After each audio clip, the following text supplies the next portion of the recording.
आज हमारे पास वर्ल्ड की टॉप मोस्ट बुक है ये, ठीक है। और ये वो किताबें हैं जिन पे रिसर्च हो चुकी है।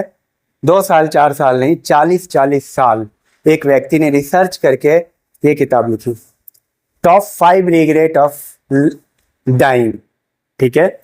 उसी तरह ये किताब 3000 सक्सेसफुल लोग, सक्सेसफुल जब हम बोलते हैं इसका मतलब है जो अपने फील्ड के एलिट हैं। सक्सेसफुल का मतलब डॉक्टर, इंजीनियर, प्रोफेसर नहीं। जो डॉक्टर पूरे अमेरिका में सबसे ज्यादा मशहूर है, जो इंजीनियर पूरे अमेरिका में सबसे ज्यादा मशहूर है, और जो प्रोफेसर पूरे अमेरिका में, उनमें से 5-10 ऐसे जो बिजनेसमैन पूरे अमेरिका में सबसे ज्यादा मशहूर है। तो हमारा सक्सेसफुल का मतलब आप ये नहीं समझिएगा आईएएस क्वालिफाइड, पीसीएस। वो आईएएस जो टॉप 700 जो बने हैं उनमें जो 2-3 हैं उनकी बात हो रही है, जो अनलिमिटेड हाइट तक गए हैं। समझ रहे बात को। और ये किताब है, इस पे भी हम डिस्कस करेंगे कि आखिर अपने टैलेंट को कैसे पहचानेंगे। ये दुनिया की सबसे टॉप मोस्ट किताब है इस किताब के माध्यम से, ठीक है। कल तक तो हम जाने थे कि टैलेंट क्या है, स्ट्रेंथ क्या है, स्किल क्या है, कैसे टैलेंट को हम स्किल के साथ जोड़ देते हैं और जरूरी है।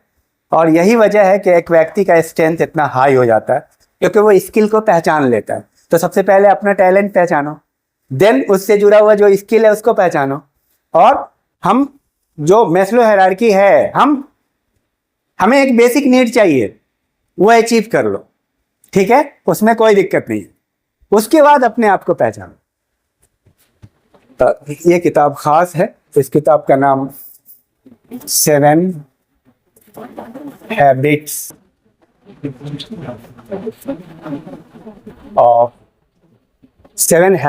Of highly effective people.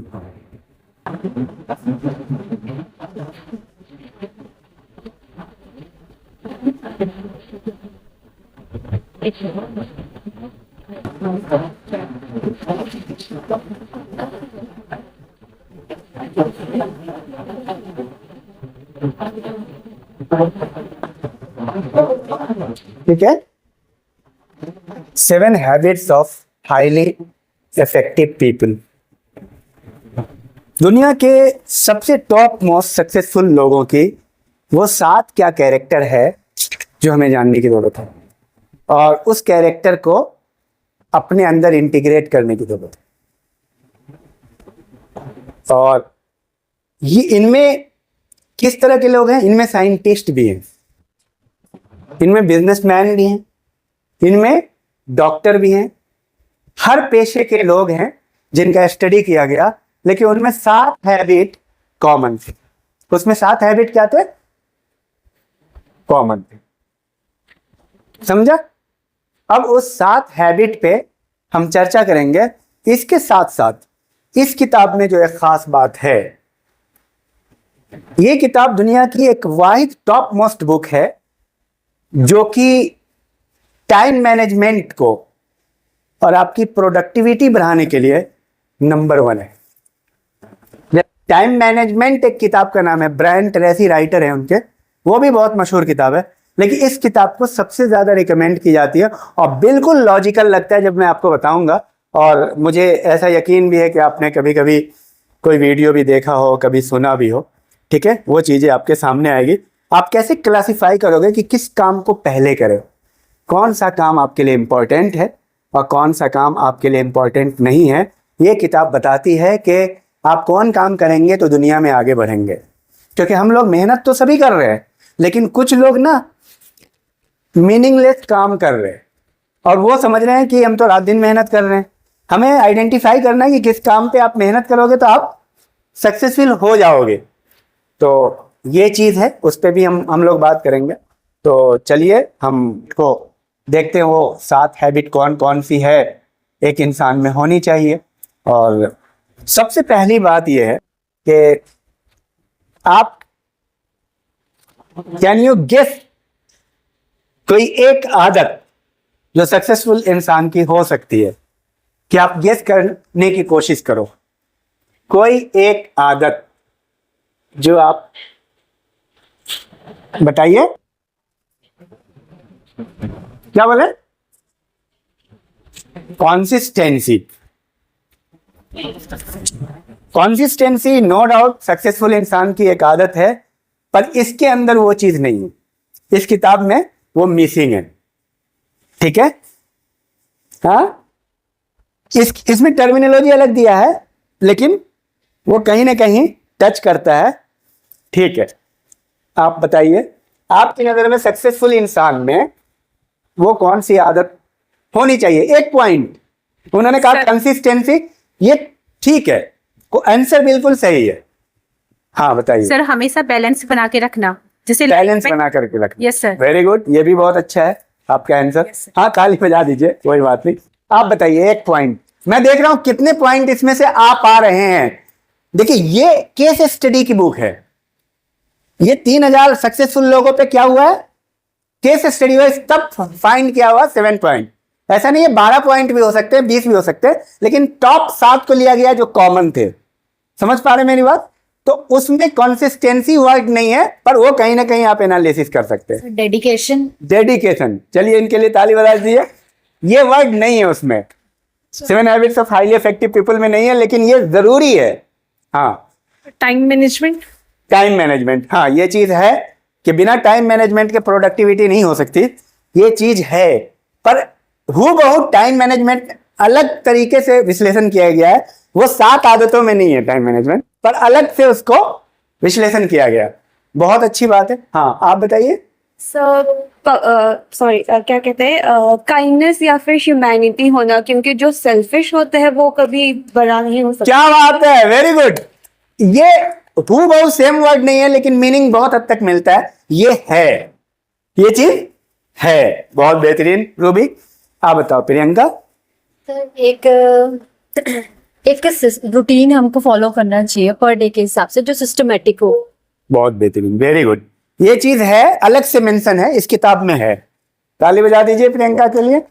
आप बताइए, आपकी नजर में वो 7 आदत में कौन सी आदत होनी चाहिए एक इंसान में, जो पहली किताब चीज में होगा? कि जिस भी फील्ड में है उसको एंजॉय करे, और जो भी नई प्रॉब्लम्स आती है तो उसको डील करना आना चाहिए कि कैसे हम उसको सॉल्व कर सकते हैं आगे बढ़ने के लिए, और अप टू डेट रहना अपनी फील्ड। किताब अप टू डेट रहना, अप टू डेट रहना है।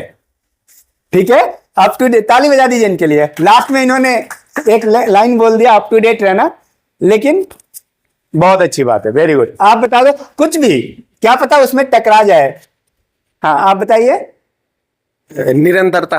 निरंतरता, कंटिन्यूटी। कंटिन्यूटी टाइम मैनेजमेंट का उसमें जिक्र है, इसका मतलब ही कंटिन्यूटी होता है। Thank you very much. अब हम सुनते हैं गौर से। एक किताब बहुत ही महत्वपूर्ण है और हमें जानना बहुत जरूरी है, और मेरा दावा है, मेरा चैलेंज है कि इन 2 किताबों पे, ये किताब जो टॉप 5 रिग्रेट्स को हम उल्टा कर दें, जो रिग्रेट ना हो, और इन 7, 5, 12 पॉइंट पे अगर आप काम कर लेंगे तो आपको सक्सेस होने से कोई नहीं रोक सकता है। ये किताब रिसर्च करके लिखी गई, ये 40 साल की रिसर्च के बाद लिखी गई है। कितने साल? 40 साल एक लेडी ने रिसर्च किया, उस पर हम बात करेंगे। तो पहला जो कैरेक्टर है 7 habits of highly effective people में, सबसे पहला प्रोएक्टिव। जो प्रोएक्टिव, वो लोग प्रोएक्टिव होते हैं। वो लोग क्या होते हैं? प्रोएक्टिव होते हैं। जो सक्सेसफुल लोग होते हैं वो अपॉर्चुनिटी का इंतजार नहीं करते, किसी के आने जाने का इंतजार नहीं करते, वो करेगा तो हम करेंगे। समझ में आ रही बात? वो क्या करते हैं? वो पहले होते हैं हर फील्ड के। वो जैसे मेडिकल के फील्ड में वो इंतजार नहीं करते, लोग क्या कहेगा, अरे पहले उनको करने दो ना, फिर कर लेंगे। ये वो लोग नहीं होते हैं जो सक्सेसफुल होते। वो क्या होते हैं? प्रोएक्टिव होते हैं, सबसे पहले करते हैं वो काम को। जैसे मान लो कुछ लोग शर्मा रहे हैं कि पॉडकास्ट करें कि ना करें, कुछ लोग शर्मा रहे हैं कि यूट्यूब चैनल खोलें कि ना खोलें। जब किसी ने खोल लिया, उसका दोस्त आगे बढ़ गए, उनको शर्माते हुए 4 साल हुआ, तब उनको क्या लग रहा है, यार मैं भी कर लेता, अब करूं कि नहीं, अब तो पीछे हो गया, क्योंकि कंपेयर कर रहे हैं, पीछे आगे कुछ नहीं होता। समझ पा रहे? प्रोएक्टिव का मतलब समझे? आपको जैसे ही मौका मिले आप तुरंत अपने आप को पेश कर दीजिए उस काम में। ठीक है? और यू डोंट केयर कि लोग क्या कहते हैं। तो ये लोग प्रोएक्टिव होते हैं, किसी भी डिसीजन को पहले लेते हैं, सबसे पहले लेते हैं, अपॉर्चुनिटी का पहले इंटरटेन करते हैं। अगर ये कैरेक्टर आपके अंदर आ गई कि यानी इंतजार नहीं कर रहे हैं कि और लोग कब करेंगे, क्या करेंगे, अरे चलो और अभी तो क्लास में कोई आया नहीं है, रुको आने दो। बहुत लोगों का ये होता है ना, जस्ट वो दूसरों का इंतजार हर जगह करते हैं। तो प्रोएक्टिव का मतलब ये है सबसे पहले वो काम शुरू करते हैं। और सबसे पहले काम शुरू करने का मतलब ये नहीं है कि डिफरेंट हो सकता है, जैसे मान लो YouTube का जमाना है तो YouTube का एग्जांपल इसमें फिट होता है। आमतौर पे जो चीजें ऑलरेडी अपग्रेडेशन में है, जो जो व्यवस्था चल रही है और जो स्किल चल रहा है, उसमें आप सबसे आगे निकलो, आप अपने टीम में। समझ में आ रही बात? ये नहीं कि अब YouTube नहीं है तो कोई और चीज है, कोई और ट्यूब आएगा तो पहले मैं करूंगी, देखता हूं, इंतजार में हूं, जैसे आएगा पहले वो नहीं। आज YouTube है, आप जान रहे हो कि आप असिस्टेंट प्रोफेसर हो, आप रिसर्च स्कॉलर हो, और बहुत सारे रिसर्च स्कॉलर हैं, 2-4 जिन्होंने शुरू किया है। तुम्हें कॉन्सिस्टेंटली करना है, तुम्हें उससे मतलब नहीं है, क्योंकि तुम किसी भी स्किल को पकड़ोगे, याद रखो स्किल तुम्हें आगे निकाल के छोड़ेगा, स्किल में बहुत जान है। तो प्रोएक्टिव स्किल से जुड़ा हुआ है, प्रोएक्टिव रहने, इंतजार नहीं करना। और दूसरा कैरेक्टर है goal oriented, begin with the and in mind. इसको आप लिखे begin with the and in mind, ये सही वर्ड है इस किताब में, begin with the and in mind. ये काफी ब्रॉड कॉन्सेप्ट है। आपके दिमाग में हमेशा एंड होना चाहिए कि आपको होना कैसा है। ये यहां पे 2 चीज दिखा रहा है, गोल दिखा रहा है और इमेजिनेशन दिखा रहा है, इन दोनों टर्मिनोलॉजी से। इन्होंने begin with the and in mind, आप अपने दिमाग में ये रखो कि तुम बनोगे कैसे। इमेजिनेशन, तुम अपने आप को बिग पिक्चर में देखो, तुम्हारी बड़ी तस्वीर कहीं पे लगेगी और तुम्हारे दिमाग में सबसे पहले लगती है, तो उसमें तुम क्या दिख रहे हो, लोग ताली बजा रहे हैं, एंड तुम्हारा कैसा है, उस चीज को अचीव कर लोगे तो तुम कैसी फील करोगे। अगर तुम डॉक्टर बन जाओगे, अगर तुम आईएएस बन जाओगे, अगर तुम प्रोफेसर बन जाओगे तो कैसी फीलिंग आएगी, उसको तुम इमेज में देखो और हर दिन मोटिवेट हो। तो देखो कैसे इन्होंने जोड़ा, इमेजिनेशन से जोड़ा। इमेजिनेशन से होता क्या है, इमेजिनेशन से होता क्या है रूबी, क्यों लोग कहते हैं इमेजिनेशन। और जितने भी दुनिया में साइंटिस्ट लोग हैं और जितने बड़े लोग हैं, डेवलप हुए हैं, वो इमेजिनेशन करते हैं, बाकी लोगों को मजाक लगता है। क्यों इमेजिनेशन करना चाहिए नहीं, ये बताओ, पहले बताओ। खड़े होकर करोगे तो अच्छा रहेगा। इमेजिनेशन करना जरूरी है अथवा नहीं? अरे तुमको तो दिक्कत भी है, नहीं तुम सॉरी, तुम बैठ करके करो। हाँ, इमेजिनेशन करना चाहिए या नहीं? करना चाहिए सर, क्योंकि there is another word called manifestation. Manifestation में लोग बहुत बिलीव करते हैं कि जो आप प्रीच करते हो, जिसके लिए आप वो करते हो कि अब हो जाएगा हो जाएगा हो जाएगा, एंड इन द एंड वो हो ही जाता है। हो ही जाता है। हाँ जी। तो ये इसका साइंस मैं जानना चाह रहा हूँ। साइंस में मतलब इमेजिनेशन के पीछे साइंस क्या है, वो हो जाता, होता कहाँ से है, कैसे होता है क्योंकि आपका सबकॉन्शियस का पावर जो है ना, वो बहुत स्ट्रांग होते हैं। ये तो तुम स्टेटमेंट दे रहे हो, क्यों? ये तो सर आप ही बताइए, आई हैव नो आइडिया। ठीक बोल रहे हो, वेरी गुड, आपने अच्छा बताया। आपको ये पता तो है, लेकिन उसके पीछे का रीजन मैं जानना चाह रहा हूँ। लोग क्यों बोल रहे हैं प्रियंका की इमेजिनेशन करो, begin with the and in mind, and में तुमको जैसा बनना है वैसा देखो अपने आप को, ये बोल रहे हैं। यानी अपने लक्ष्य को सिर्फ तय मत करो, वो ये भी देखो कि तुम अच्छे डॉक्टर बने तो कैसे दिखोगे, कैसा फील होगा। अच्छे स्पीकर बनो तो अपने आप को दिमाग में देखो कि कितनी अच्छी डिलीवरी होगी तुम्हारी, कैसे लोग ताली बजा रहे होंगे तुम्हारे लिए, कैसा फील करोगे। इमेजिनेशन क्यों जरूरी है? सर इमेजिनेशन से माइंड को ना पॉजिटिव थॉट्स मिलते हैं। हाँ, एक माइंड को पॉजिटिव थॉट मिलते हैं तो फिर वो उस तरीके से एक्शन भी लेता है, उस तरीके से एक्शन लेता है तो वो कहीं ना कहीं जाके वो उस लेवल पे बढ़ाता ही है कि हम वो अचीव कर लेंगे करके। मतलब एक तरीके से मैनिफेस्टेशन ही हुआ कि माइंड को उस तरीके से प्रिपेयर कर दे रहा है। माइंड को पॉजिटिव थॉट मिलते हैं तो उससे होता क्या है?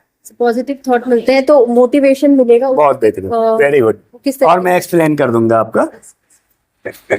ठीक है, और कोई बताइए, क्योंकि मजा तो तब है जब आप इंटरेक्शन करेंगे। आप बताइए कि इमेजिनेशन क्यों जरूरी है? सब क्यों बोलते हैं इमेजिनेशन करो? सर जो हम बनना चाहते हैं, होना चाहते हैं, तो पहले सोचना भी तो पड़ेगा कैसा होना चाहते हैं, फिर हाँ। उसके ऊपर काम करना। इमेजिनेशन फर्स्ट है, बिना सोचे तो कोई चीज नहीं हो सकती ना।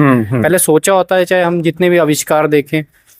तो ये साइंटिस्ट है ग्रेट, इन्होंने इमेजिनेशन करा ना, फिर तो एक्ट करा उस पर। वेरी गुड, बहुत बेहतरीन, बहुत अच्छा, इनके लिए ताली बजा दीजिए। अब एक चीज और है, आप बोलेंगे? आप भी बोल ही दो। Imagination begin with the and in mind. Imagination क्यों जरूरी है?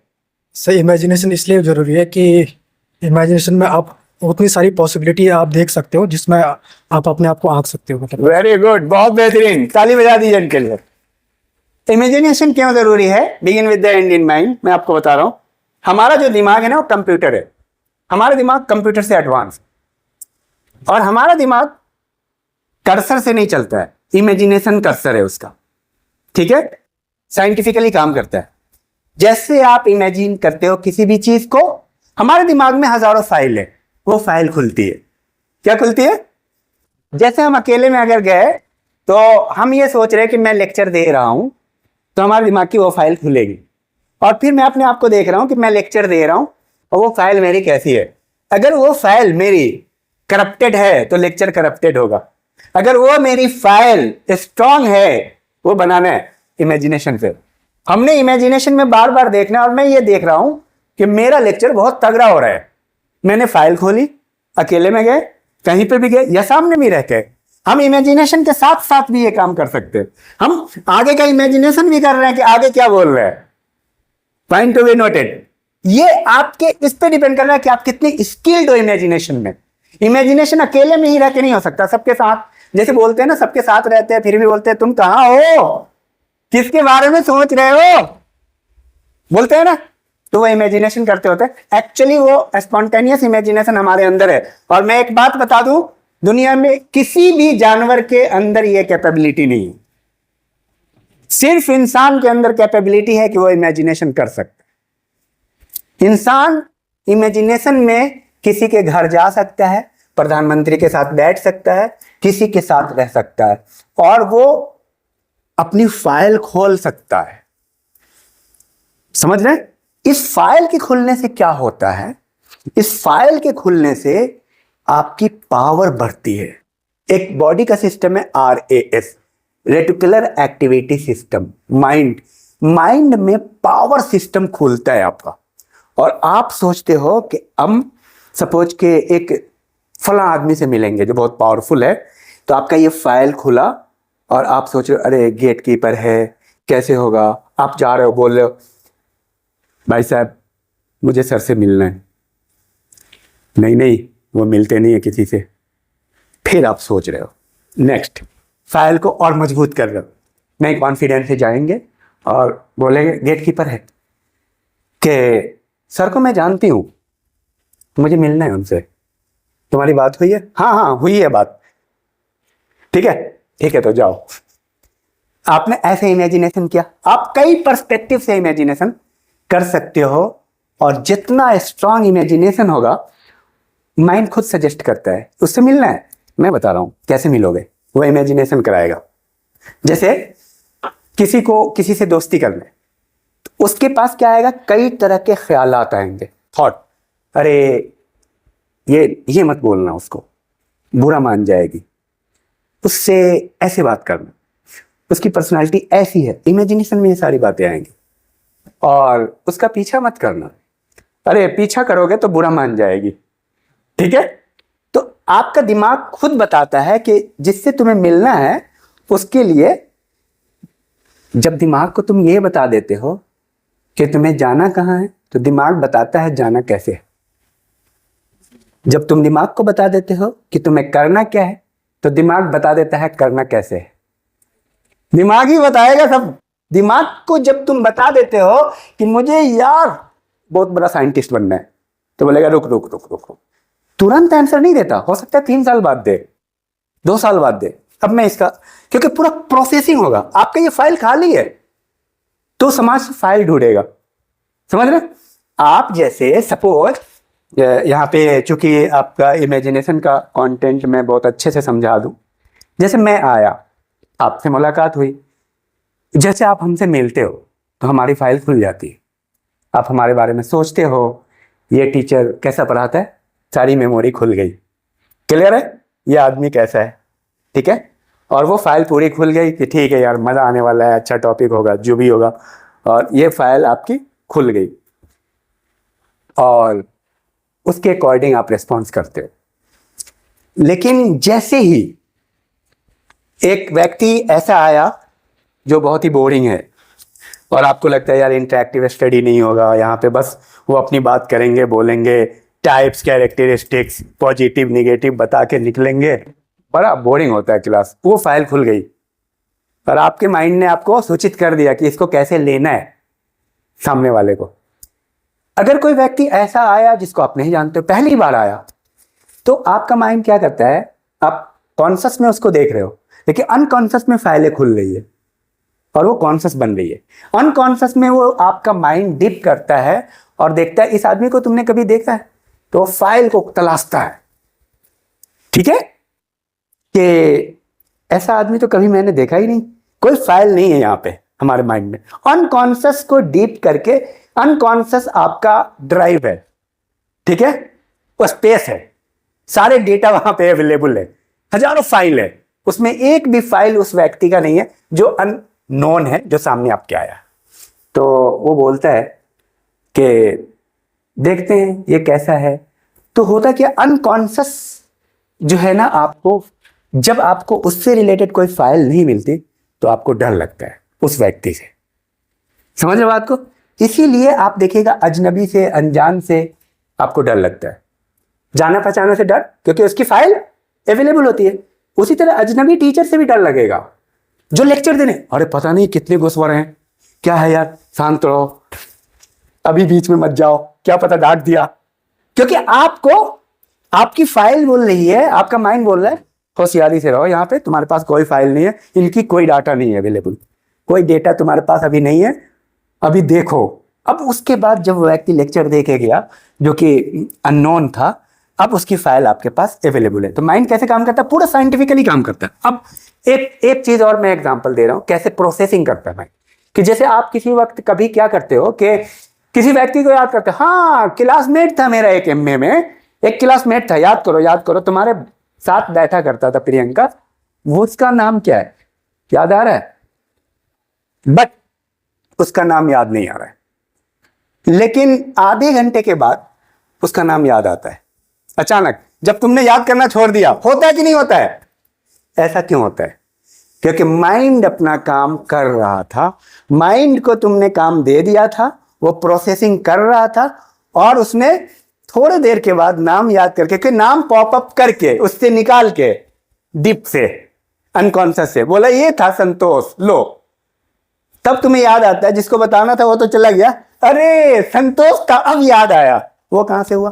क्योंकि माइंड ऑलवेज वर्क। माइंड को अगर तुम बोलते हो कि मुझे बहुत बड़ी रिसर्च स्कॉलर बनना है, माइंड को एक क्वेश्चन दे दिए, माइंड साहब शब्दों में भी बोल सकते हो, देखो मुझे बहुत बड़े स्कॉलर बनना है, पर माइंड ना फीलिंग की भाषा समझती है। अगर ऐसे बोले मुझे बहुत स्कॉलर बनना है, मतलब बेटा इसमें कुछ है नहीं, ये लाइन तो एकदम खाली है, डीप डीप जा रहा है। माइंड को अगर आप बोलते हो किसी व्यक्ति को कि मुझे आपका लेक्चर बहुत पसंद है, इमोशनली बोलते हो, फीलिंग्स, माइंड फीलिंग्स को समझता है।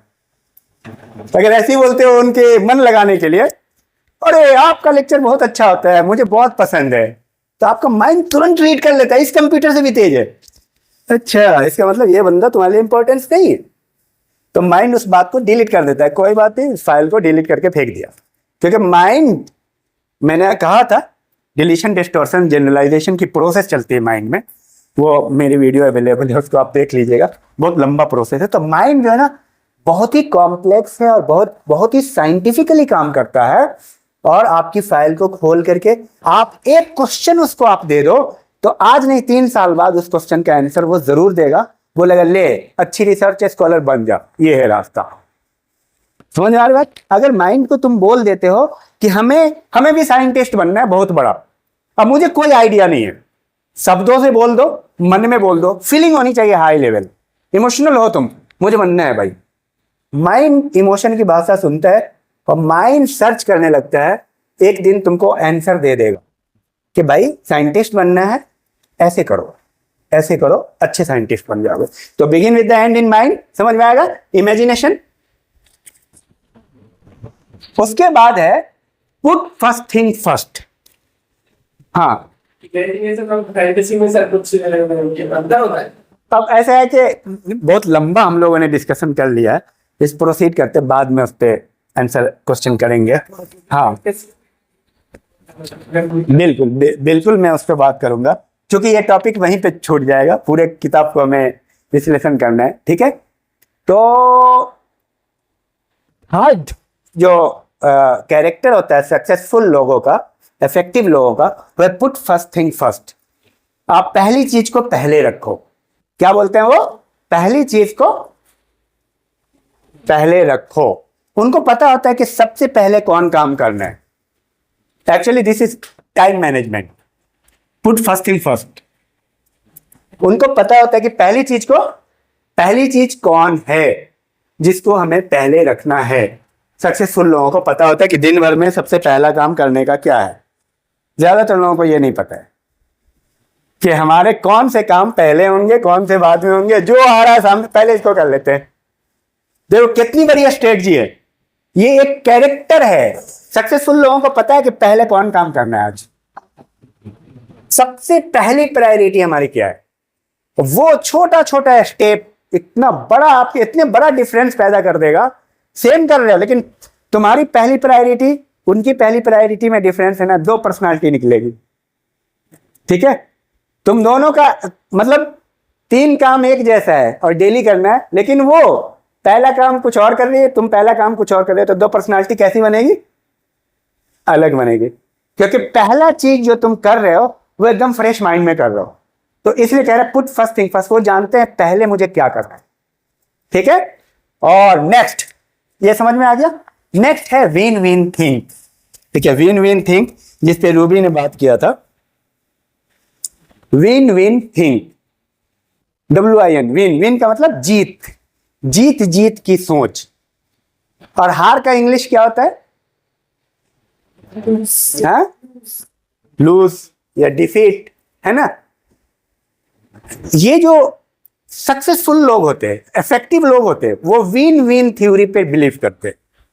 वो ये चाहते हैं हम भी जीत जाएं, तुम भी जीत जाओ। और इनके कई टाइप्स, एक है जीत और हार, win and defeat, win and lose. ज्यादातर लोग सोसाइटी में क्या चाहते हैं? मेरा हो जाए, मैं जीत जाऊं, बाकी हार जाए। होता है ना। ज्यादातर लोगों को mainly people are concern about themself. उनको ना अपने पति से मतलब है, ना पत्नी से मतलब है। मैं रियली बता रहा हूं, विथ सम एक्सेप्शंस। न भाई से मतलब है, न बहन से मतलब है, न पिता।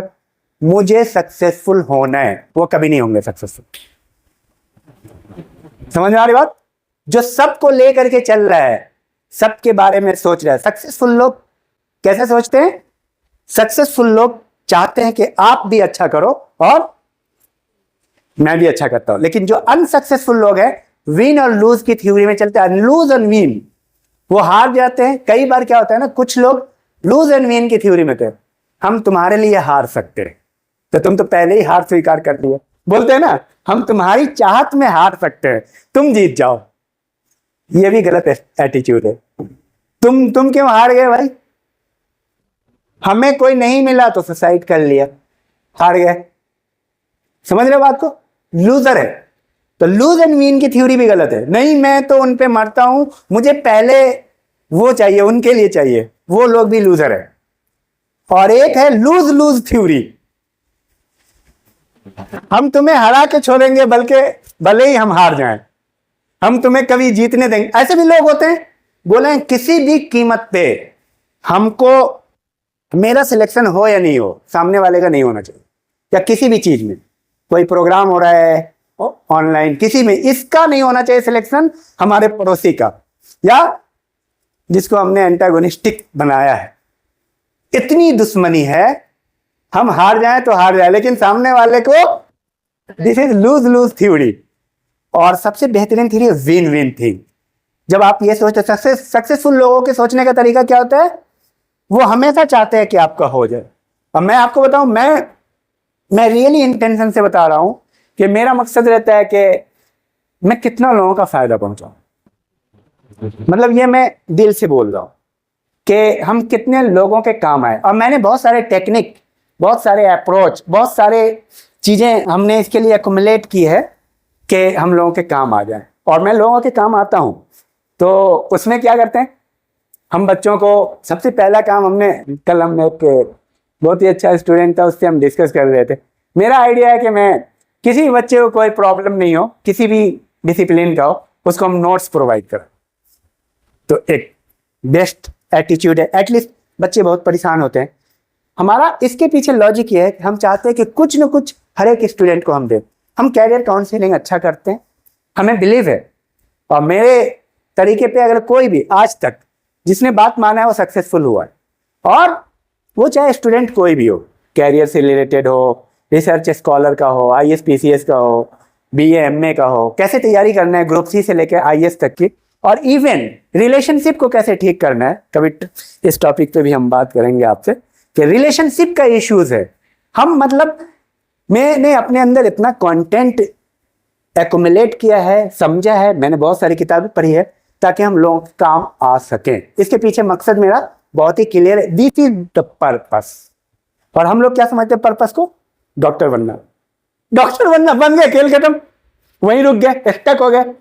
पर्पस नहीं होता है जो आमतौर पे 100% लोग समझते हैं, 99.99% लोग, क्योंकि सब इसीलिए सभी आगे नहीं बढ़ते। हर व्यक्ति चिल्ला चिल्ला के बोल रहा है पर्पस होना चाहिए, पर्पस होना चाहिए, फिर भी नहीं समझ में आ रही है।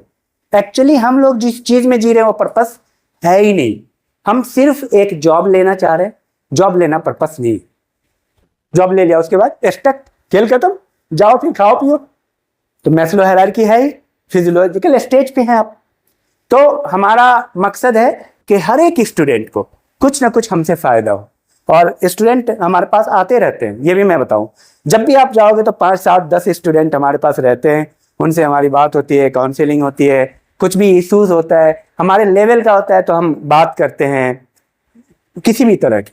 तो ये हमने बाजाब्ते हमने अपने आप को ऐसा बनाया है, क्योंकि मेरा मकसद है कि किसी भी इंसान को, ह्यूमन रिलेशन हो, उन सब में हम उनका हेल्प करें। तो ये एक मेरा पर्पस है, उनके काम को आसान करें, उनके रिजल्ट को प्रोड्यूस करने में हम आसानी करें।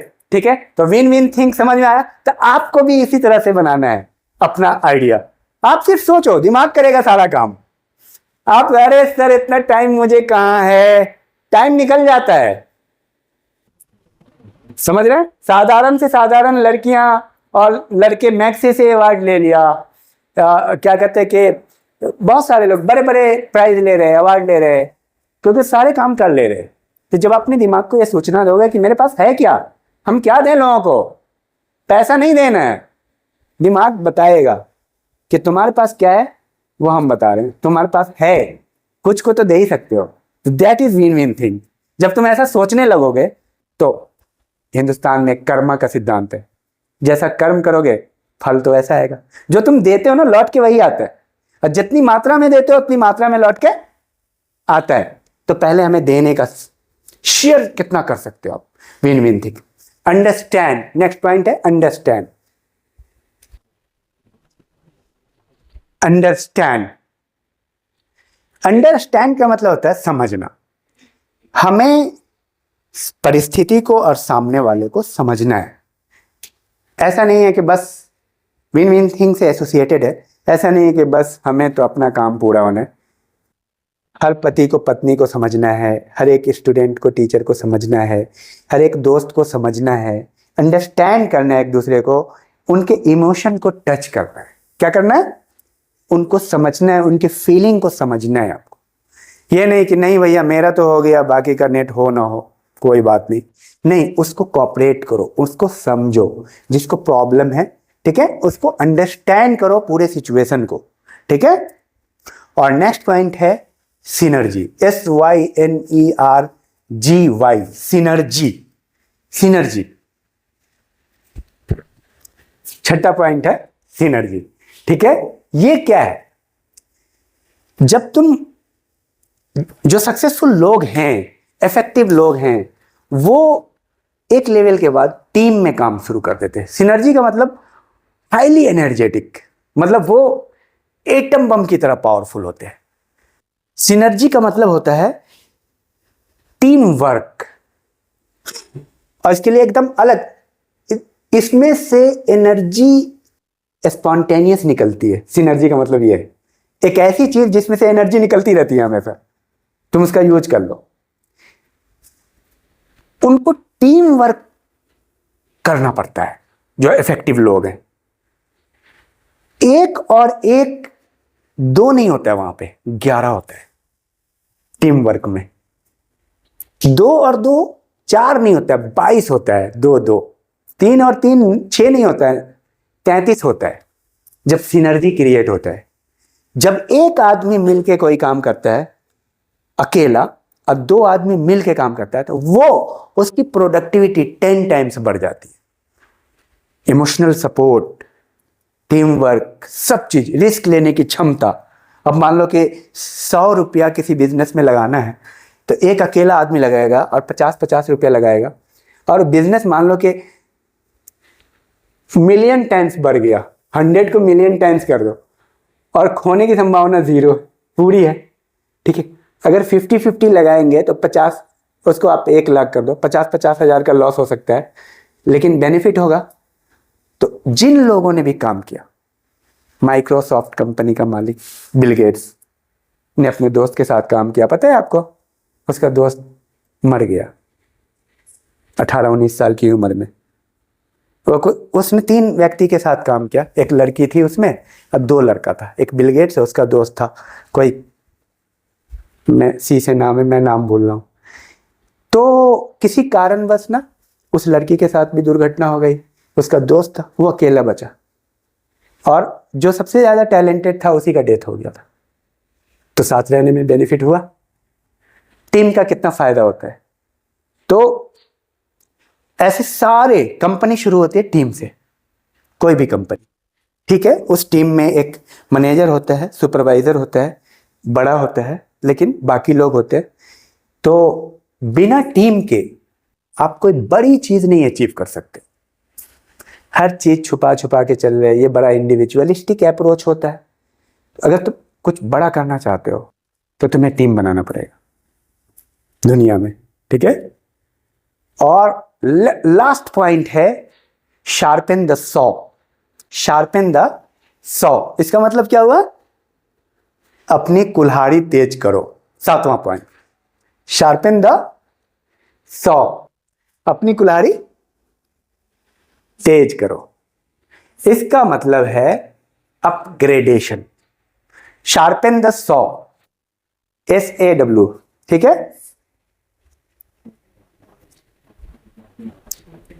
तो एक बार क्या हुआ कि स्टीफन आर कोवी गांव के व्यक्ति शहर में मार्केट के लिए जा रहे थे, बाजार में। तो उन्होंने देखा कि बीच में जंगल है, और जंगल में एक चचा ऊपर में लकड़ी काट रहे थे।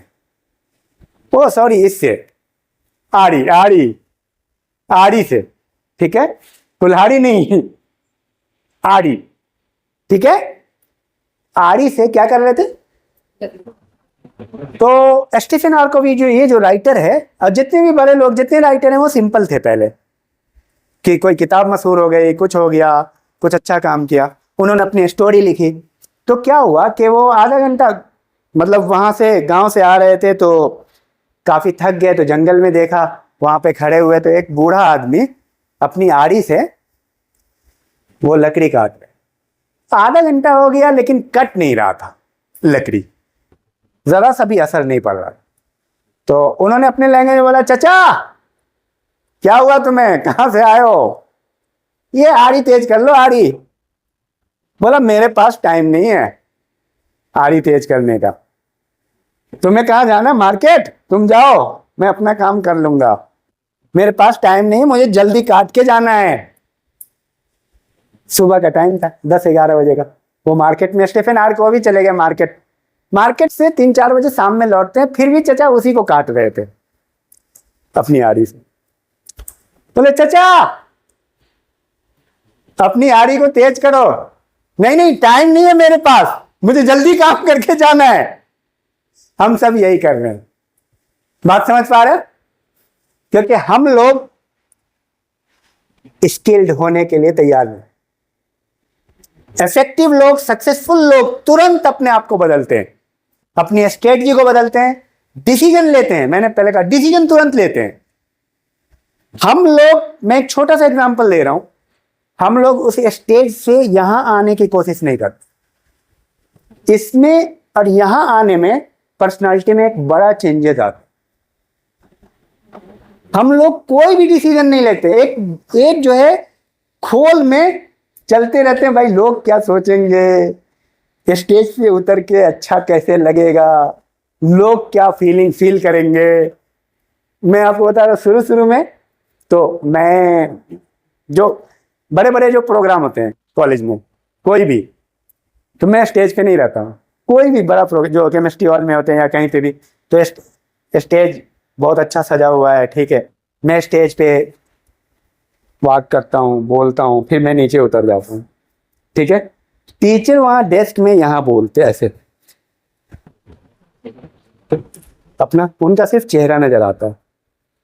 तो कहने का मतलब ये है कि जब तक अपने आप को अपग्रेड नहीं करोगे, स्किल्ड नहीं करोगे, तो उसी आड़ी के समान रह जाओगे जो भोत है, जो तेज नहीं, जो कमजोर है। आप जिस फील्ड में भी हो, उस फील्ड में स्किल हासिल करो। क्या करना है? अगर आप टीचिंग के फील्ड में हो, अगर आप बेहतरीन स्पीकर बनना चाहते हो, तो बोलने के नए नए तरीके सीखो, जेस्चर अपना बदलो, एकदम ट्रेडिशनल नहीं रखना है, कुछ चेंजेस लाना है। अपग्रेड। दुनिया में क्या चल रहा है आप ये देखो। मेरी थ्योरी क्या है, दुनिया का टॉप मोस्ट आदमी क्या कर रहा है, या जो आदमी उस फील्ड में माहिर है और आपको अच्छा लगता है, वो क्या कर रहा है उसको फॉलो। अगर तुम्हें कोई प्रेशर नहीं लेना, तो सीधी सी थ्योरी क्या है, इंस्पिरेशन। इसको बोलते हैं मॉडलिंग। आपको कुछ नहीं करना, वो जैसे कर रहा है उसको नकल करो, तुम वही हो जाओगे। क्योंकि इसमें अगर हम फुटप्रिंट फॉलो करेंगे तो हमारा काम आसान हो जाएगा। अगर हम री इन्वेंटिंग द व्हील करेंगे हमेशा,